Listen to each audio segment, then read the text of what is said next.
દાહોદમાં નકલી એને કૌભાંડ બાદ હવે મનરેગામાં કૌભાંડનો મામલો સામે આવ્યો। નાણાકીય વર્ષ 2021-2025 4 વર્ષના સમયગાળા દરમિયાન દેવગઢ બારિયાના કુવા, રેઢાણા અને ધાનપુરના સીમનમાં માત્ર દેખાડવા પૂરતું કામ કરાયું। ધાનપુર અને દેવગઢ બારિયામાં 71 કરોડના કામોમાં ગેરરીતિ સામે આવતા પોલીસ ફરિયાદ નોંધાઈ હતી। દાહોદ પોલીસ દ્વારા 4 જેટલા ઇસમોની ધરપકડ કરાઈ। તાલુકા પંચાયતના આઉટસોર્સિંગ એકાઉન્ટ આસિસ્ટન્ટ કર્મચારી જયવીર નાગોરી, મહિપાલસિંહ ચૌહાણ, GRS ગ્રામ રોજગાર સહાયકની પણ ધરપકડ કરવામાં આવી। બારિયા, ફૂલસિંહ રમેશ, મંગળસિંહ પાટીલિયાની પણ ધરપકડ કરાઈ। ધાનપુર તેમજ દેવગઢ બારિયાના 3 કામોમાં સ્થળ પર મનરેગાના 20% કામો પણ ના કરાયા। માલ સામાન સપ્લાય કરનાર દેવગઢ બારિયાની 28 તેમજ ધાનપુરની 7 એજન્સીઓ સામે ગુનો દાખલ કરાયો હતો। કુલ 35 એજન્સીઓ સામે રકમ સહિત નામજોગ ગુનો દાખલ કરતા સમગ્ર જિલ્લામાં ખળભળાટ મચી જવા પામ્યો। DRDA નિયામકે BM પટેલ દ્વારા દાહોદ બી ડિવિઝન પોલીસ સ્ટેશનમાં ફરિયાદ નોંધાવી હતી। Dahod town B division police station ખાતે એક ગુનો દાખલ થયો છે, જેમાં જિલ્લા પંચાયતના DRDA શ્રીએ આમાં ફરિયાદી બની અને ગુનો દાખલ કરાવ્યો છે।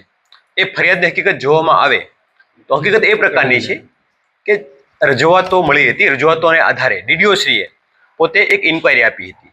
જે ઇન્ક્વાયરીના વચગાળાના અહેવાલમાં એવું ધ્યાને આવ્યું હતું કે દેવગઢ બારિયાના કુવા, રેઢાણા અને ધાનપુરના સીમામોય ગામમાં જે કામો થયા છે એ પૈકીના કામો જે થવા જોઈએ એના કરતાં અધૂરા કામો હોય કે પૂરતા કામો ના થયા હોય। આ સિવાય આ રિપોર્ટના આધારે સિસ્ટમમાં ચેક કરતા એવું પણ જણાવ્યું હતું કે જે ટેન્ડર પ્રક્રિયામાં L1 તરીકે સિલેક્ટ થયેલી કંપની કે એજન્સી છે એમના સિવાય અન્ય લોકોને પણ પેમેન્ટ થયું હોય।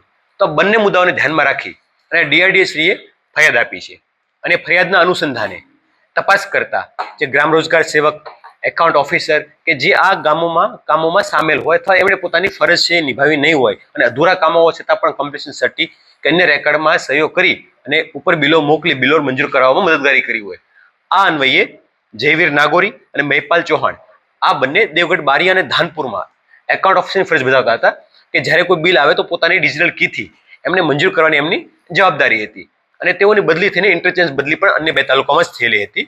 તો એ બંનેની કે જેમાં L1 સિવાયના ચૂકવણા બાબતે અથવા અધૂરા કામોની બિલો મંજૂર કરવા બાબતે રોલ જણાયા આવતા અટક કરી છે અને બારિયા ફૂલસિંહ અને મંગળભાઈ ભાવસિંહ પટેલિયા આ બંને આ ગામોની અંદર GRS એટલે ગ્રામ રોજગાર સેવક તરીકે ફરજ બજાવતા હતા, જેઓએ જે કામ થવું જોઈએ એ કામ ના થયું હોય તેમ છતાં તેના પ્રોપર મંજૂરી આપી, એમના રજિસ્ટરમાં નોંધો કરી કે બિલો બનાવી અને ઉપર મોકલી આપ્યા હતા અને મદદગારી કરી તો એને આ રોલ જણાયા હતા। આ 4 લોકોની હાલમાં અટક કરી છે અને આગળની કાયદેસરની પ્રક્રિયા હાલમાં ચાલુમાં છે।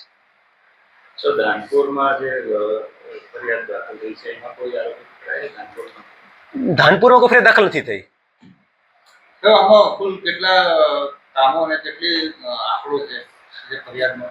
ફરિયાદની અંદર એવું જણાવાયું છે કે 3 ગામો છે, કુવા, રેઢાણા અને સીમામોય। આ 3 ગામના અધૂરા કામો પ્રાઇમરીલી વચગાળાના અહેવાલમાં જાણવામાં આવ્યા છે।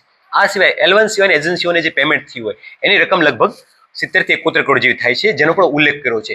જેમાં કોઈ ગેરરીતિ થઈ છે, ગેરરીતિ કઈ રીતે થઈ છે, કયા કયા નિયમોનો ભંગ કર્યો છે, આ તમામ બાબતે સંબંધિત વિભાગ તપાસ થશે અને તપાસના જે રિપોર્ટ મળશે એ મુજબ આગળની કાર્યવાહી હાથ ધરવામાં આવશે। અલગ અલગ કુલ 27 વત્તા 5-7 એજન્સીઓ છે, ટોટલ મળીને 35 જેવી એજન્સીઓ થાય છે કે જેને નાના મોટા અલગ અલગ કામોમાં અલગ અલગ નાની મોટી રકમને પેમેન્ટ ચૂકવવામાં હોય એવું જણાવ્યું છે। એજન્સીમાંથી કોઈને બોલાવવામાં આવ્યા છે? ગઈકાલે FIR દાખલ થઈ છે।